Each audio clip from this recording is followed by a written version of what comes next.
Assalamu alaikum. This is Muhammad Awais. Hope you are all well. Let's get more to the topic.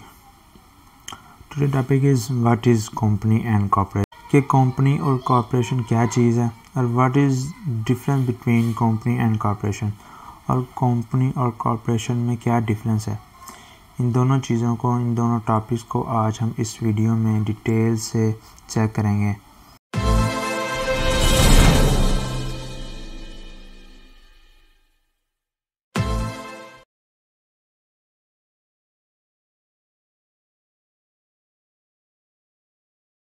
I will tell you all about of this concept.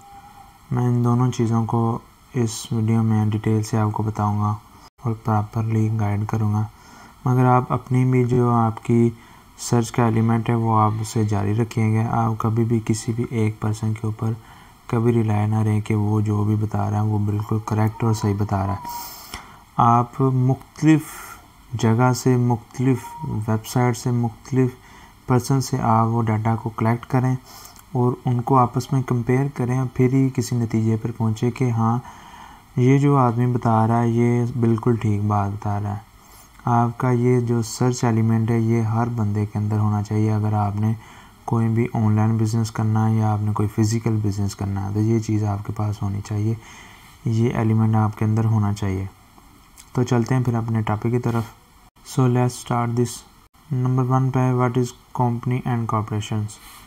तो company दरअसल वो चीज़ है कि कोई भी अगर company किसी भी नेशन के अंदर, यानी कि एक मुल्क के अंदर कोई कंपनी क्रिएट होती है, जैसे फॉर एग्जांपल अगर पाकिस्तान में इधर कोई भी कंपनी क्रिएट होती है तो उसे हम कंपनी कहते हैं. यानी कि किसी भी जगह पर कोई भी कंपनी अगर रजिस्टर होती है तो उसी जगह पर वो बिज़नेस करती है, यानी कि आउट ऑफ कंट्री नहीं वो जाती, तो फिर उस कंपनी को हम कंपनी कहेंगे. और कॉर्पोरेशन में आप ये चीज़ करते हैं कि अगर आपने किसी और आउट ऑफ कंट्री में रजिस्टर किए और आप किसी और कंट्री में अपने बिज़नेस को स्केल अप कर सकते हैं, आप किसी और कंट्री में बिज़नेस कर सकते हैं. फॉर एग्ज़ाम्पल अगर आपने पाकिस्तान में कॉर्पोरेशन बनाई है या यूएसए में बनाई है, यूके में, किसी भी कंट्री में अगर आपने कॉर्पोरेशन बनाई है तो आप दूसरी कंट्री में उस बिज़नेस को स्केल अप भी कर सकते हैं, वहाँ पर आप बिज़नेस कर सकते हैं. यानी कि आप उस नेशन के अंदर, आप जिस नेशन में आपने कॉर्पोरेशन बनाई है, आप उस नेशन के अंदर, उस कंट्री के अंदर भी आप वो बिज़नेस कर सकते हैं और आउट ऑफ कंट्री भी आप वो बिज़नेस कर सकते हैं. मगर कंपनी में अगर आपने जिस स्टेट में, जिस कंट्री में आपने कंपनी बनाई है तो आप उसी कंट्री में बिज़नेस कर सकते हैं. ये चीज़ है कॉर्पोरेशन और कंपनी में. और इधर हम देख लेते हैं कि कौन कौन से पॉइंट्स हैं, इन दोनों के दरमियान क्या क्या डिफरेंस है वो हम इधर डिस्कस कर लेते हैं. और इधर मैं साथ साथ आपको पॉइंट भी बता देता हूँ. जैसे इधर पॉइंट नंबर 1 कर लें हम. कंपनी में मुख्तलिफ लोग आपस में मिलकर वो एक कंपनी बनाते हैं. यानी कि कंपनी की जो मेंबर है, जो वहाँ के जो ऑनर की जो लिस्ट होती है वो इन दोनों टाइप्स, ये जो कंपनी की टाइप्स है, पब्लिक कंपनी और प्राइवेट कंपनी, इस कंपनी के हिसाब से उनकी लिमिट होती है. तो पब्लिक कंपनी कम से कम 7 होते हैं और ज़्यादा से ज़्यादा यानी कि अनलिमिटेड होते हैं, इसकी कोई लिमिट नहीं होती. और प्राइवेट जो कंपनी है उसमें कम से कम 7 या 10 होते हैं और ज़्यादा से ज़्यादा 200 होते हैं. इन दोनों को मद्देनज़र रखते हुए ही फिर ये जो कंपनी कोई भी बनानी है, आपने पब्लिक कंपनी बनानी है या प्राइवेट कंपनी बनानी है, तो उसके हिसाब से ही वहाँ पर जो पर्सन की लिमिट होती है और वो अपना अपना उसमें हिस्सा डालते हैं, बराबर जगह पर आप वो अपना हिस्सा डालते हैं और वो सारे उस कंपनी के एज आ ओनर भी होते हैं और उन सब के पास उस कंपनी के राइट्स होते हैं उस कंपनी में. तो उस कंपनी में अगर कोई भी चेंज वगैरह लाना है या कोई भी चीज़ उसमें इंक्लूड करनी है या कोई चीज़ वहाँ से निकालनी है तो वो सब का फ़ैसला एक प्रॉपर और ऑथेंटिक फ़ैसला होता है. और कॉर्पोरेशन में ये होता है कि इसमें लिमिट वगैरह नहीं होता है, इसमें मुख्तलिफ बहुत ज़्यादा कई लोग इन्वॉल्व होते हैं. इसमें आपको शेयर बेसिस पे आप ये कॉर्पोरेशन बनाते हैं, इसका कोई ओनर नहीं होता. मगर इधर कंपनी का कोई ना कोई ओनर होता है. तो इसमें ये है कि कॉर्पोरेशन में कोई ओनर नहीं होता. इधर आप कोई भी मुख्तलिफ लोग मिलकर अपने शेयर्स वगैरह देते हैं कि फॉर एग्ज़ाम्पल अगर कॉर्पोरेशन कंपनी का 100 शेयर्स हैं तो एक पर्सन आया, वो कह रहा है कि मेरे 40 शेयर लगा दो, और दूसरा आया वो कह रहे मेरे 30 लगा दो, तीसरा आया वो कह रहे मेरे 10 लगा लो। ऐसे वो ना डिफरेंस अपने शेयर को वो ख़रीद कर तो उस कॉर्पोरेशन को बनाते हैं। तो जिसका सबसे ज़्यादा शेयर होगा उसी की बात वहाँ पर मानी जाएगी, क्योंकि उसी की पावर होगी वहाँ पर। इसको आप ऐसे समझ लेते हैं कि वो एज आ ओनर ही होगा। ओनर तो वैसे नहीं होता, मगर एज आ ओनर के तौर पर वो काम करेगा। तो इसमें फर्स्ट पॉइंट में ये डिफरेंस है।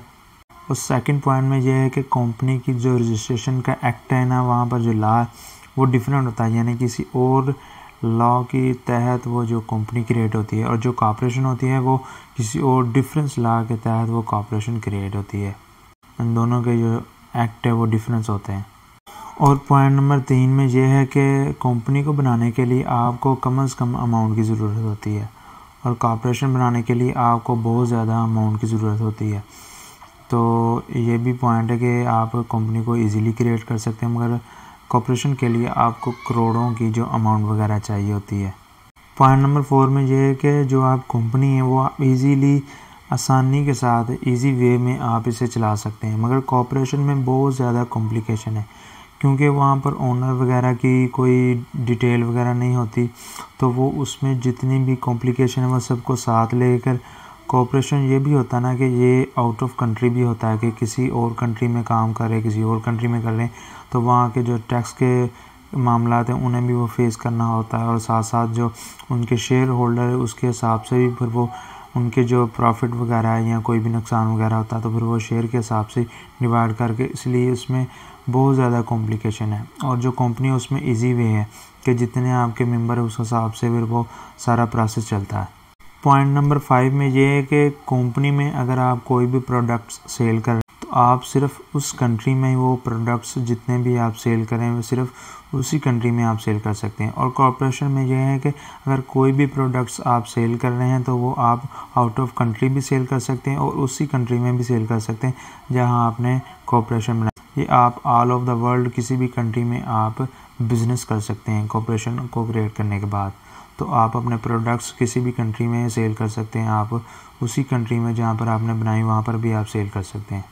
और पॉइंट नंबर 6 में ये है कि ये आप कंट्री वाइज बनाते हैं, वहाँ की जो गवर्नमेंट है उसके तहत जो एक्ट होता है उसके तहत ये बनाते हैं, मगर ये जो कॉर्पोरेशन ये आप इंटरनेशनली तौर पर बनाते हैं, ये ऑल ओवर द वर्ल्ड के लेवल तक इसे क्रिएट करते हैं और इसी लेवल पर आप इसे रजिस्टर करवाते हैं।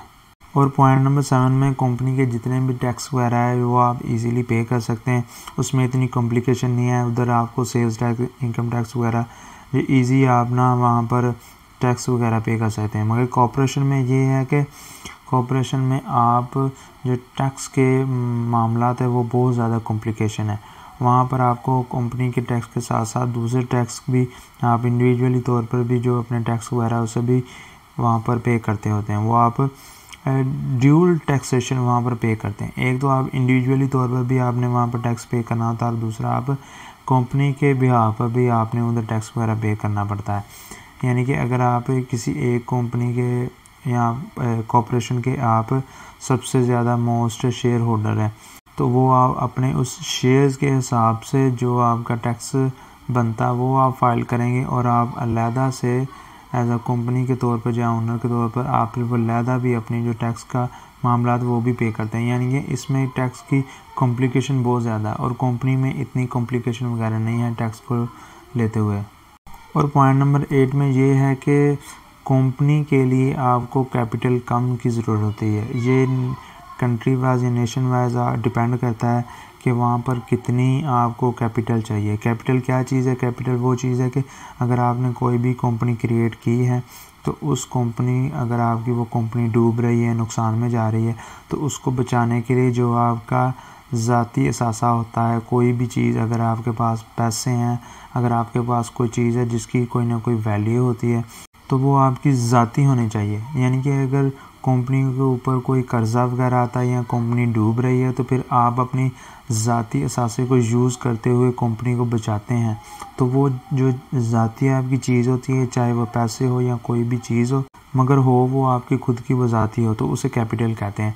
तो कंपनी में कैपिटल जो है ना नेशनल वाइज या कंट्री वाइज ये अलग-अलग होते हैं, मगर कॉर्पोरेशन में जो कैपिटल है वो बहुत ज़्यादा आपको चाहिए, वो आपको करोड़ों में ना उधर कैपिटल चाहिए। इसमें ये भी चीज़ का डिफरेंस आता है।